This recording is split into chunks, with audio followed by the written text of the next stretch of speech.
आजच्या बातमीचं तुम्ही जे थंबनेल वाचलंय ते अगदी बरोबर आहे। नगरमध्ये महायुतीचे 5 नगरसेवक बिनविरोध निवडून आलेत। निवडणुकीआधीच महायुतीने गुलाल उधळलाय।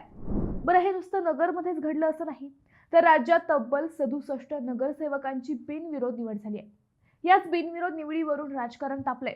विरोधी पक्षांनी यावर शंका घेतली आहे, त्यामुळेच निवडणूक आयोगानं या प्रकाराची दखल घेतली आहे। आता या बिनविरोध निवड झालेल्या उमेदवारांची चौकशी होणार आहे। जोपर्यंत ही चौकशी पूर्ण होत नाही तोपर्यंत ही निवडणूक जाहीर केली जाणार नाही। निवडणूक आयोगाच्या या निर्णयामुळे ऐन थंडीत काहींना घाम फुटलाय। बिनविरोध निवड होऊनही जर आपल्याला पदावरच ठेवलं नाही तर, आपली निवडच रद्द झाली तर, असे अनेक प्रश्न पडू लागलेत। बिनविरोधवर शंका आल्यास नेमकं काय होतं, निवडणुकीचा कायदा काय सांगतोय, हेच आपण आजच्या व्हिडिओतून पाहणार आहोत। नमस्कार, मी अद्वैता आणि आपण पाहत आहात अहिल्यानगर नगरी राजकारणाचे परफेक्ट अनालिसिस। सध्या महानगरपालिकांच्या निवडणुका सुरू आहेत। शनिवारी या निवडणुकीत उभ्या असणाऱ्या उमेदवारांना चिन्हांचं वाटप झालं।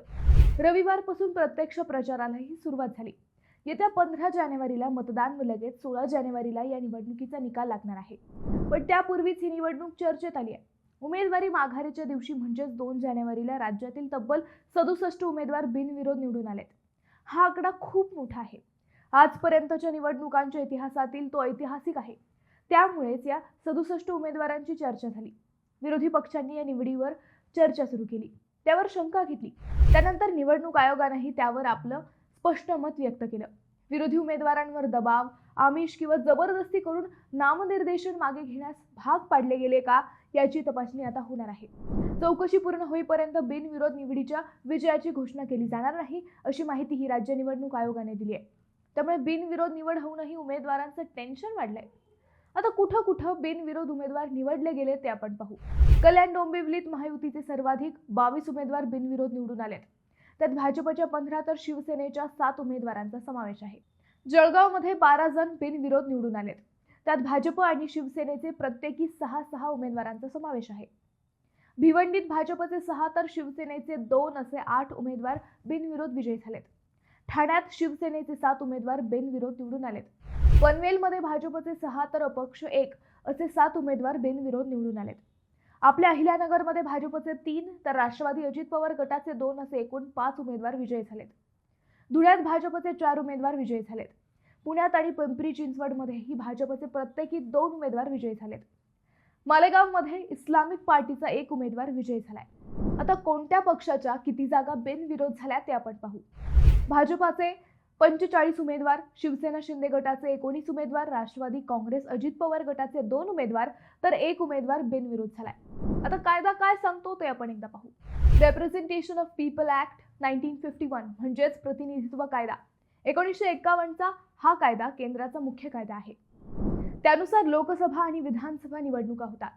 या कायद्याच्या कलम 53 नुसार नामनिर्देशन प्रक्रिया आणि माघारीच्या मुदतीनंतर फक्त एकच वैध उमेदवार उरला असेल तर रिटर्निंग ऑफिसर त्या उमेदवाराची बिनविरोध निवड घोषित करतो। अशा वेळी मतदान होत नाही।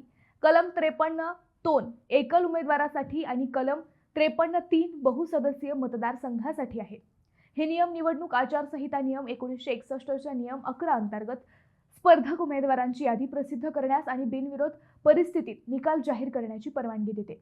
आता नगरपंचायत, नगरपरिषद आणि महानगरपालिकांसाठी काय कायदा आहे ते पाहू। नगरपंचायत आणि नगरपरिषदांच्या निवडणुकांसाठी महाराष्ट्र नगरपरिषदा, नगरपंचायती आणि औद्योगिक नगरपालिका अधिनियम 1965 लागू होतो। या कायद्यात बिनविरोध निवडीची थेट तरतूद नाही, पण निवडणूक प्रक्रिया कलम 17 आणि निकाल घोषणा कलम 19 मध्ये तिचा उल्लेख आहे। कलम 17(j) नुसार निवडणूक नियमांद्वारे ही प्रक्रिया नियंत्रित होते। कलम 18 नुसार निवडणूक अयशस्वी झाल्यास फेर निवडणूक होते, पण एकल उमेदवार असल्यास मतदान टाळण्याची व्यवस्था आहे। नगरपंचायतींसाठी कलम 341(b) नुसार 17 सदस्यांची निवड होते आणि तेथे आरक्षण म्हणजेच SC, ST, OBC, महिला असे लागू होते। आता आपण ज्या मुद्द्यावर बोलतोय तो निवडणूक नियम 1966 मध्ये नमूद आहे। महाराष्ट्र नगरपरिषदा आणि नगरपंचायत निवडणूक नियम 1966 मध्ये बिनविरोध निवडीची तपशीलवार तरतूद आहे। हे नियम केंद्राचे 1961च्या नियमांप्रमाणेच आहेत। नियम 12 नुसार नामनिर्देशन आणि माघारीनंतर एकच उमेदवार उरल्यास रिटर्निंग ऑफिसर बिनविरोध निवड घोषित करतो। हे नियम कलम 17(g) अंतर्गत नामनिर्देशन आणि कलम 22(1)(b) अंतर्गत माघार प्रलोभनास दंडनीय ठरवतात। आलं, इथपर्यंत समजलं. मग आता या उमेदवारांना टेन्शन कशाचं आलंय? कायद्यात एकच उमेदवार शिल्लक असेल तर आयोगाच्या नियमांनुसार मतदान रद्द करून बिनविरोध निकाल जाहीर करता येतो. आयोग निवडणुका कार्यक्रमात याची स्पष्टता देखील देतो. पण जर हीच निवड काही प्रलोभन देऊन अथवा धमकावून केलेली असेल तर ही निवड निवडणूक आयोगाला रद्दही करता येते. त्यामुळे राज्यातील सगळ्या बिनविरोध उमेदवारांच्या प्रभागाची चौकशी होईल असं दिसतंय. आता निवडणूक आयोग ही चौकशी नेमकी कशी करणार हे लवकरच समजेल. पण त्यामुळे बिनविरोध उमेदवारांना प्रतीक्षा मात्र नक्कीच करावी लागणार आहे. मित्रांनो, तुम्हाला हा विषय कसा वाटला हे आम्हाला कमेंट करून नक्की कळवा. आणि हो, चॅनलला अजूनही सबस्क्राईब केलं नसेल तर चॅनलला सबस्क्राईब नक्की करा. पुन्हा भेटू नव्या विषयावर. तोपर्यंत धन्यवाद.